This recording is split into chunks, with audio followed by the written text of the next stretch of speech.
And that is when Zarzan fell. Wow. We stood above everyone as they cheered.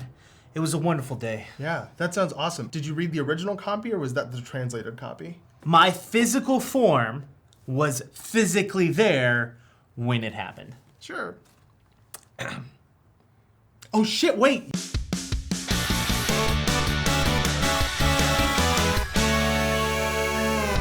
Hi everyone, welcome to GameGorgon. My name's Indigo. And I'm Krug, and today we're here to talk to you about the nerd and the person who actually does stuff. We're talking about two new themes for, and by new, Not new. they're not new.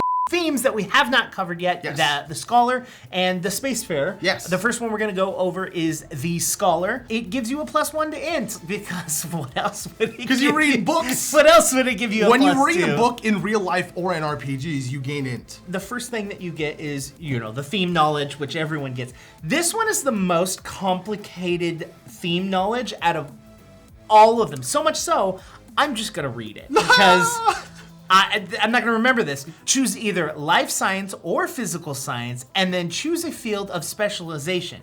If you pick life science, you can specialize in bioengineering, biology, botany, that's not right, botany, ecology, genetics, xenobiology, zoology, or another field of biological science. Hold on.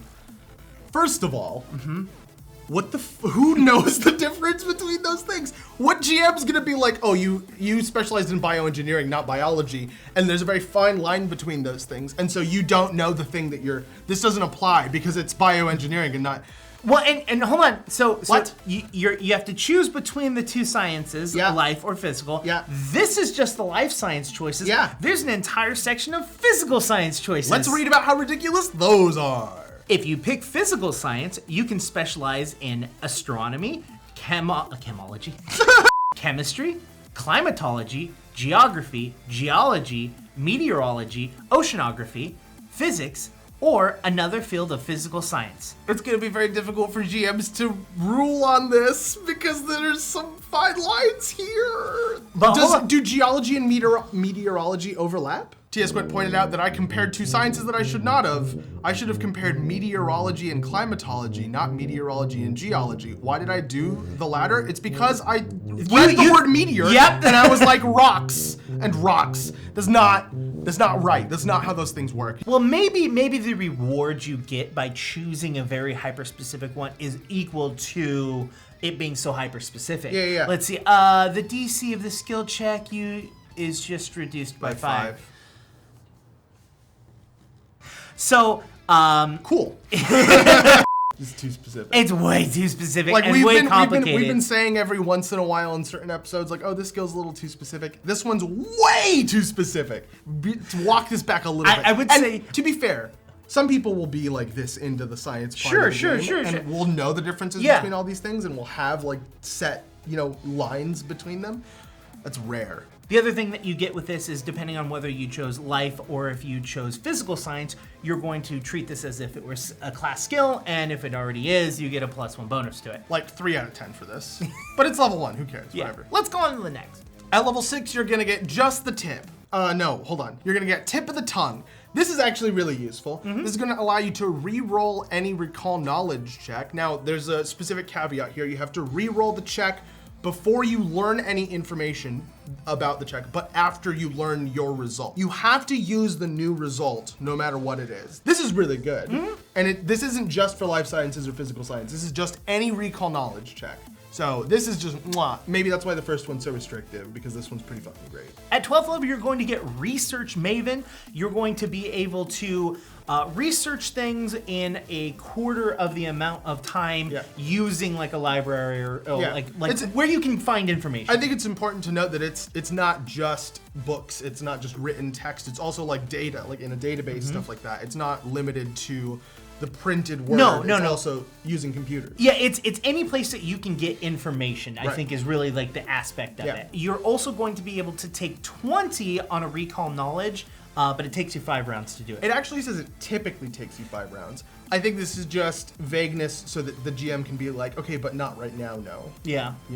I don't think it's going to be in round situations either. Like, how often are you going to be recalling knowledge in combat? I don't know, probably once, because if that's what you're doing in combat, you're gonna die. You know, so I don't, especially at level 12. Yeah. Like I At don't. level 12, you know bullets kill enemies. Just shoot them. At level 18, you're gonna get Master Scholar. If your chosen specialty, then this is the hyper-specific specialty that we were referring to So at level 1. oceanography in space. Oceanography, yeah, in space. That was sassy as fuck, but cool, okay.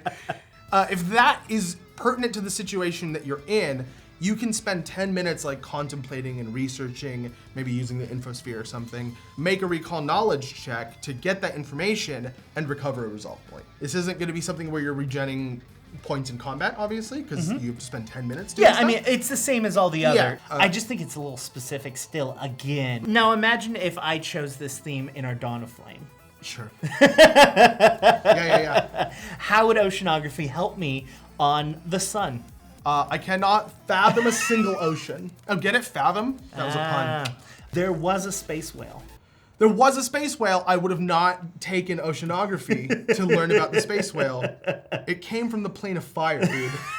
This theme, what classes do you feel that this theme is good for? None. None? You don't think so? I don't think so. I don't think having a thing that you have to metagame, like you said, is good. I would rather pick literally anything else. Any other theme that has a +2 intelligence would be equally as beneficial, if not more, than this theme. Yep. Unless you know the very specifics of the game. In which case you're metagaming, which you shouldn't be doing, because that makes, I mean, okay, you can do whatever the fuck you want. Yeah. For me, it makes the game boring. Yeah, metagaming in the sense that if someone's like, hey, we're going to be playing a game discovering the depths of the ocean, and you are using your, instead of spaceships, you're underwater and you're in a, and that's the existence.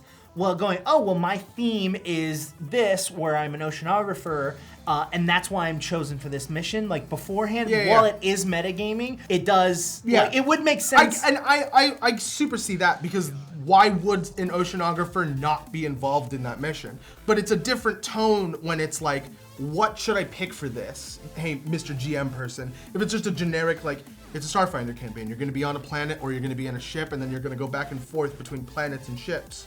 Like, which one would be useful for me? Well, I don't know how to tell you that. Like, that kind of conversation's very awkward. The 0 session metagame to it is very different than, like, full campaign meta session. Yes. Yeah. Next up, we're talking about the Spacefarer. You're gonna get +1 to con, because you're a hardy, beefy little boy. That's BOI, by the way. Yeah. The theme knowledge at level 1 is going to reduce the DC by 5 of any physical science check that is relating to the discovery of new things, whether that be new worlds or new, like, things in space. Like, oh, this anomaly is really cool. That's your shtick. You're the discovery person. Which is weird to me, because it's a recall knowledge, aka let me recall something that I have already experienced. Right. To recall knowledge about new and strange things. Right. I think it's more like you're gonna relate the things that you're discovering to things that already exist, but then, like, that will highlight how they're different, because you're also gonna get physical science as a life skill, and if you already have it as a life skill, you're gonna get a +1 to. You said life skill? What did I say? Life skill? That's not what I meant. You're also going to get physical science as a life science. Whoa. Look, this is what I'm doing right now. You're also gonna get physical science as a class skill, and if you already have that, you're gonna get a +1 to physical science checks. At level 6, you're going to get Eager Dabbler, which is going to give you a +2 bonus to any skill that you don't have any points into, but doesn't work with trained only skills. I think this is really cool. Yeah. I don't know if it stacks with the operative skills, like the bonuses that you get, but if it does, I think it does, because those aren't permanent ranks in a skill, right? Correct. Yeah, so it's just like, yeah, you can stack abilities, why not? And it continuously gets better too. Yeah. At level 12, you're gonna get Jack of all trades, which is going to allow you to remove a penalty from the previous feature and allow you to make untrained skill checks, basically. Even if it requires training and you're not trained, you can make the skill check. But not only that, if you make a skill check and you roll a natural 20, the bonus from your Eager Dabbler is going to go up to +4, which is nifty. Because, like we all know, and most of us ignore, skill checks can't crit. Yes. But natural 20s don't always mean success. In skill check land. Yes. But this is going to give you the bonus of, like, you do get lucky with things. Like this, you're so exposed to new things, and like familiarity is such like a foreign concept to you that like you're literally at home in the dark. Yep. So when you roll a natural 20, you get even better. I love that. No, I love it so much. Even if you have an 8 in a skill, you're still looking at a natural 20 being a 23 for you, which is exceptional without putting any points into it. Yeah, I love this so much. Yeah. At level 18, you're going to get Master Explorer, which probably the most difficult one to do. Yeah. You can spend up to twice per day spending 10 minutes on a planet that you've never explored that's either not a part of the Pact world but could be new to you, but you have to be, I'm going to read this, exploring, mapping, and documenting new geography features. Each 10 minutes that you do that, you recover 1 resolve point. You have to like explore, like you have to like physically go around and do stuff, because then you have to like either tag your party along and they're gonna be bored as hell, or leave your party and die because you're on an unexplored planet.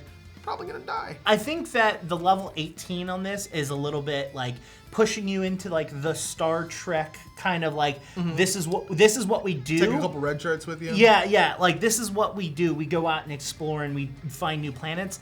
That being said, all of the previous ones are pretty freaking strong. Yeah. I feel that this theme will go with +1 to con, so that can go with anyone. Anyone that doesn't want to like. Plus health points is not a bad thing ever. You want to take more damage. Yeah. Before you die. But I think that this is really good for both high skill like classes like the operative, but also really low skill classes, because now you're like, cool, I'm not worried about where I'm spending my points because I'm getting free points into these. Yeah. So cool beans. Like I think that this is a really well balanced. Anyone should take this class. Yeah. I love it so much. And by class I mean feature. It's not a feature either. Theme. Damn it. I think I'm gonna like this more on low skill classes. It's based off of your gameplay, of course. Sure. I feel like I think that we don't have to say that because that should go without saying. Based on how you play the video game, it's not a video game. Oops. Of course, these themes are going to vary based off of your gameplay style. But what I mean by this is that if you want to like strength-wise, yes, 100% agree. It's better on low skill classes, but like flavor-wise, enjoyability, it's so satisfying to add that extra 2. You're just like because the thing is, even if you're getting a ton of skills, right? Like my mechanic has a ton of skills. There are still skills that I don't have any points in, and I'm using that as a means to create a like social aspect with my character. I don't have any mysticism, so I think that mysticism isn't real. Like that's how I'm playing it off, but if I have knowledge in that, I can play differently. I don't know. I think that this offers a lot. I want to know what you guys think. Head down in the comments and let us know what you think of these 2 themes. Do you have a favorite of these 2? I would like to also know that. Like, we'll do like a comment poll. Go do it. Those don't exist. Go down there and just say Spacefarer or Scholar, and we'll count them up. While you're down there, hit the like button if you like the video. Hit the subscribe button to subscribe to the channel. It'll help us grow big and strong. And then, we're almost at 2K, people! Yeah! Dude, like, let's make this happen! My dude, let's make this happen. Then head over to Twitter and talk to me on Twitter. You can talk to me on Twitter at QueueTimes. Or you can talk to me on Twitter at IndigoQT. Or you can talk to both of us on all of the following social medias. Until next time, we've been GameGorgon. Bye. Don't go on Facebook.